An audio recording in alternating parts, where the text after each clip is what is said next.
सरला बेटाचे महंत मठाधिपती रामगिरी महाराज यांनी नाशिकमधील एका कार्यक्रमात मुस्लिम धर्माचे प्रेषित महम्मद पैगंबर यांच्याबद्दल वादग्रस्त विधान केलं होतं।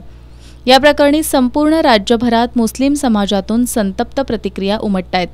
आज कोल्हापूर जिल्ह्यातील समस्त मुस्लिम समाजाच्या वतीनं रामगिरी महाराजांच्या वक्तव्याचा निषेध करत त्यांना अटक करण्याची मागणी करण्यात आली। या मागणीसाठी मुस्लिम समाजानं आज जिल्हाधिकारी कार्यालयासमोर आंदोलन केलं। आंदोलकांनी केलेल्या जोरदार घोषणाबाजीमुळे जिल्हाधिकारी कार्यालय परिसरात तणावाची परिस्थिती निर्माण झाली होती। त्यामुळे या ठिकाणी मोठा पोलीस बंदोबस्त तैनात करण्यात आला होता। मुस्लिम समाज आणि महम्मद पैगंबर यांच्या विरोधात वादग्रस्त वक्तव्य करून हिंदू मुस्लिम दंगली घडवण्याचं हे षडयंत्र असल्याचा आरोपही यावेळी करण्यात आला।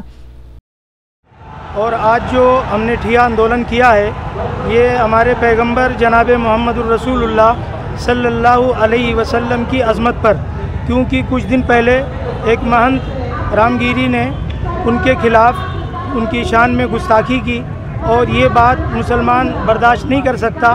सभी लोगों का आक्रोश था, इसलिए समस्त मुस्लिम समाज की तरफ से उलमाए किराम जो शहर के हैं उनकी रहबरी और रहनुमाई में ये प्रोग्राम आंदोलन किया गया। और इससे हमारी मांगनी ये है कि महंत उनको जो है इसके लिए अटक किया जाए, उनको कड़ी से कड़ा सज़ा दी जाए, क्योंकि उसके ज़रिए से सिर्फ मुसलमानों का ही जो है दिल नहीं दुखा है, बल्कि सारे देशवासियों का तेढ़ निर्माण भी किया गया है। उसमें एक हिंदू मुस्लिम समाज को लड़ाने की साजिश भी की गई है और ये चीज़ हमारे इस देश में नहीं होना चाहिए। इस बुनियाद पर ये आंदोलन किया गया है। जिल्हाधिकारी अमोल येडगे यांना मागण्यांचं निवेदन देण्यात आलं।